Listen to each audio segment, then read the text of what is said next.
ځینو نړیوالو رسنیو د مصر حکومت ته نږدې سرچینو له خولې راپور ورکړی دی چې د مصر ولسمشر عبدالفتاح السیسي د عربي هیوادونو د بیا ځواکمنتیا لپاره د اسلامي عربي ناټو په نوم د یوه ځواک د جوړولو هڅې پیل کړي دي.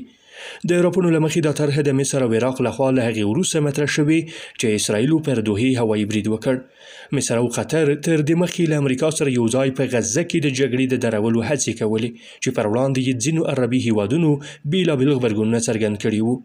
د کارپوهانو په وینا چې مصر اوس د اسرائیلو له لوري پر دوحې له برید وروسته د اسلامي عربي هیوادونو د بیا ځواکمنتیا لپاره د یو ګډ ځواک د جوړولو هڅې پیل کړي دي.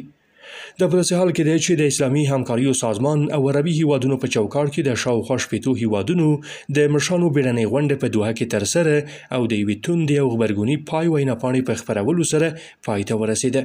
ګډونوالو په دې غونډه کې د قطر له حکومت او ولس د ملاتړ ترڅنګ د اسرائیلو وروستي بریدونه په کلکو ټکو غندلي دي. هغوی ټینګار کړی دی چې اسرائیل له ټولو سرو کرښو اوښتی او د سیمې د ناامنۍ او کړکېچ د پراخېدو اصلي لامل ګرځي.